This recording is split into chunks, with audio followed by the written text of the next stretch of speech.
ceremony. Remember, there were a lot of firsts for this opening ceremony. First time it was outside the stadium. First time there was a boat parade wherein all athletes were on a. Beberapa waktu ini kami dibuat cukup gerah karena penghinaan kepada kekristenan yang dengan PD-nya dipertontonkan ke seluruh dunia. Menurut kami, Olimpiade di Paris kali ini adalah Olimpiade yang paling buruk dalam sejarah. Mereka mempromosikan LGBTQRSTUVW, ya kira-kira seperti itulah. Maksud kami, LGBT dan turunannya itu dengan sangat berani dan menghina kekristenan. Lalu bagaimana sikap kita terkait fenomena ini? Sebelum itu, mari terlebih dahulu like dan subscribe channel ini sebagai dukungan bagi kami.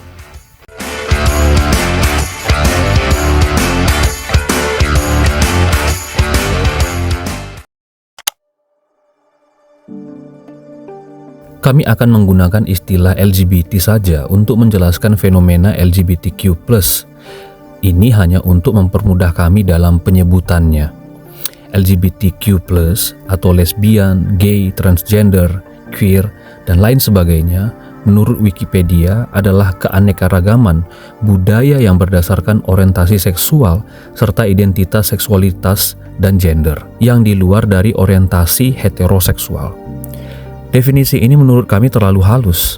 Apa Wikipedia juga mau ikut-ikutan menghargai perilaku seperti ini kali ya? Tapi mari kita fokuskan pada diksi orientasi seksual yang tidak lazim di luar heteroseksual. Sederhananya, LGBT adalah penyimpangan seksual yang sangat berbahaya. Kita tidak tahu persis awal mula dari perilaku disorientasi seksual ini. Namun kita dapat menemukan jejak sejarah dari sejumlah artefak Mesir kuno yang menunjukkan bahwa pada masa tersebut, disorientasi seksual juga eksis dan menjadi bagian dari kehidupan masyarakat Mesir kuno. Alkitab juga mencatat mengenai orang-orang Sodom dan Gomora yang memaksa Lot untuk menyerahkan malaikat utusan Allah untuk dipakai oleh orang-orang Sodom sebagai pemuas nafsu. Sangat jelas tercatat bahwa segerombolan laki-laki datang menjumpai Lot dan mereka memaksa Lot untuk menyerahkan kedua malaikat utusan tersebut untuk dipakai oleh mereka. Kata pakai dalam teks aslinya adalah yada. Yada secara harafiah bermakna mengenal, tetapi frasa ini juga sering digunakan untuk berbicara suatu hubungan pribadi yang intim secara seksualitas. Hal ini didukung dengan anjuran Lot agar orang-orang Sodom lebih baik menyetubuhi kedua anak perempuannya. Namun tawaran tersebut ditolak oleh orang-orang Sodom, sebab orang-orang Sodom memang memiliki disorientasi seksual, yaitu homoseksual. Pada era modern, pergerakan kaum LGBT menjadi semakin masif, terutama setelah terjadinya penggerebekan dengan kekerasan yang dilakukan polisi terhadap komunitas LGBT di sebuah bar pada tanggal 28 Juni 1969 di Stonewall Inn, New York. Peristiwa ini kemudian berkembang menjadi suatu rangkaian kerusuhan, dan hal ini menjadi wujud perjuangan kaum LGBT melawan persekusi yang diinisiasi pemerintah Amerika yang saat itu sangat anti terhadap perilaku LGBT, terutama homoseksual. Peristiwa ini pun menjadi lambang pergerakan kaum LGBT secara global agar dunia dapat menerima dan mengakui keberadaan mereka, ditandai dengan dibentuknya berbagai lembaga yang memperjuangkan hak-hak kaum LGBT di seluruh dunia. Pada perkembangannya, pada tahun 1978 dibentuk ILGA di Coventry, Inggris untuk memperjuangkan jaminan HAM pada golongan ini.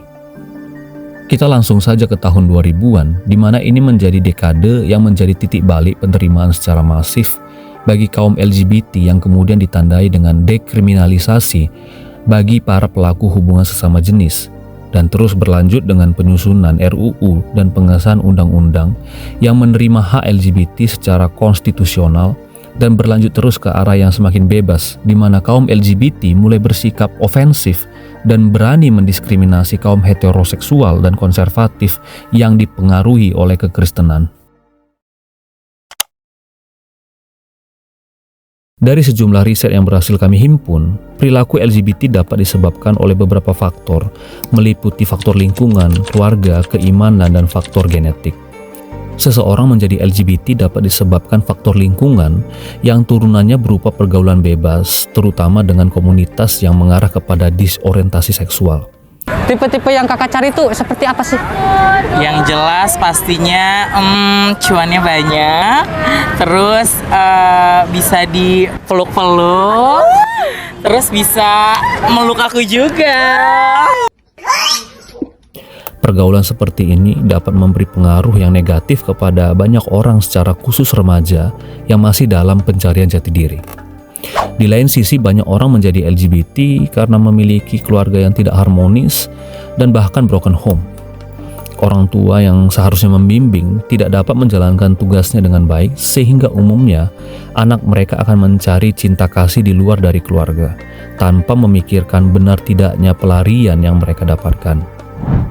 Keimanan yang kurang baik biasanya tidak terlepas dari peran orang tua. Namun bagi keluarga yang mengalami ketidakharmonisan, tentu ini bukanlah hal yang mudah didapat. Seseorang yang tidak memahami iman dan kebenaran akan mengalami ketumpulan sensitivitas untuk menilai benar tidaknya suatu perilaku. Pergerakan ateisme di Eropa dan Amerika berbanding lurus dengan penerimaan dan pertambahan jumlah LGBT di negara-negara dan wilayah-wilayah tersebut.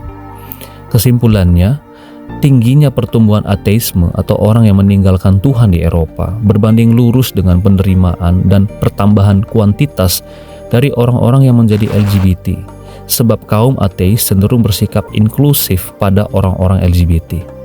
Di lain sisi, orang-orang Kristen yang berpegang teguh pada iman Kristen justru menentang dan menolak perilaku ini karena orang Kristen sangat memahami bahwa perilaku menyimpang tersebut sangat bertentangan dengan kekudusan pernikahan seperti yang diajarkan oleh Alkitab.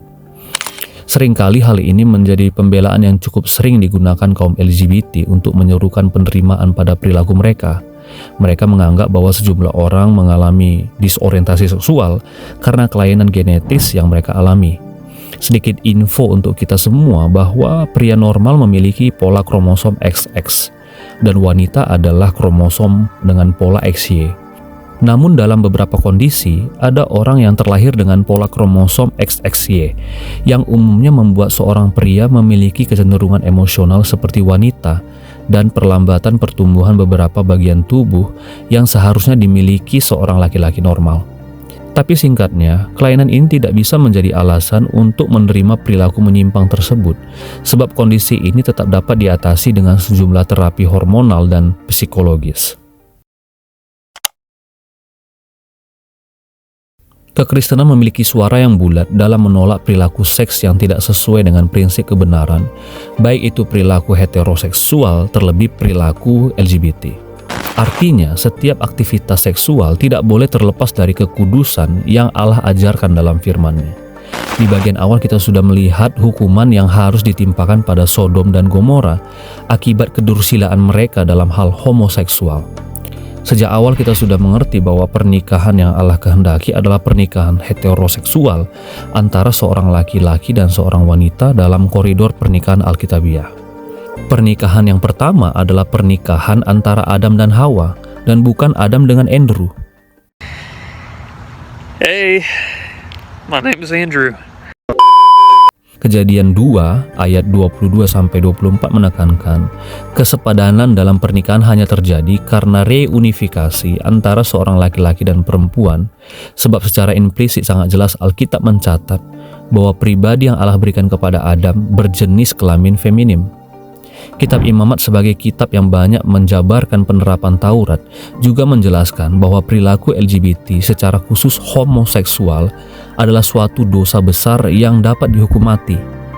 Tentu tidak semua dosa di dalam Perjanjian Lama akan berakibat pada hukuman mati. Hal ini terjadi karena sejak zaman Perjanjian Lama, Allah telah menetapkan hubungan seksual sesama jenis sebagai suatu dosa besar yang pelakunya harus dihukum mati untuk menghindari mereka menularkan perilaku tersebut kepada bangsa Israel. Rasul Paulus juga menekankan jemaat di Roma untuk menjauhi persetubuhan yang tidak wajar yang sangat jelas tertulis sebagai persetubuhan sesama jenis. Paulus menekankan hal tersebut karena penyimpangan yang telah dijelaskan sebelumnya adalah suatu hal yang lumrah terjadi di kota Roma, yang mana penyembahan berhala pun diekspresikan dengan perzinahan. Yang sangat anehnya, kaum LGBT seringkali mengutip Galatia pasal 3 ayat 28 untuk digunakan sebagai dasar membela pandangan mereka mendukung praktek borderless secara seksualitas, karena menurut mereka Allah sudah menghapus diferensiasi seksual antara seorang laki-laki dan perempuan. Whatever apapun pembelaan mereka, Seharusnya setelah membaca 1 Korintus pasal 6 ayat 9-10 sudah membuat mereka sebenarnya sadar bahwa perilaku mereka adalah penyimpangan yang sangat dibenci oleh Kristus.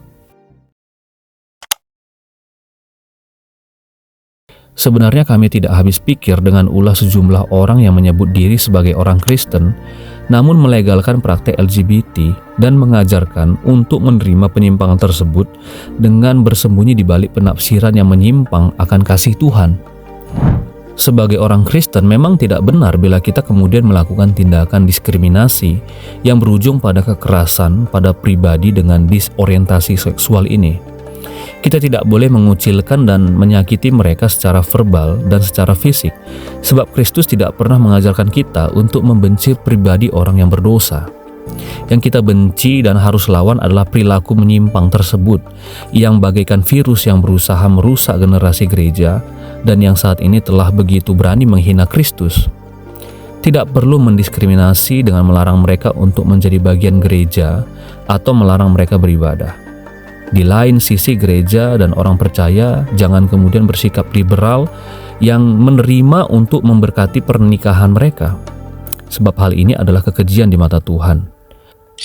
Gereja selayaknya menerima mereka dan berusaha keras membimbing mereka untuk meninggalkan perilaku tersebut dan mendewasakan mereka untuk kemudian menjadi berkat dengan membimbing orang-orang dengan problem yang sama dengan mereka saat masih jauh dari Tuhan. Terima kasih telah memberikan waktu untuk melihat video ini. Mari like, share, dan subscribe sebagai wujud dukungan bagi kami untuk kami dapat memberikan video-video yang baru untuk memberkati kita semua. Tuhan Yesus memberkati.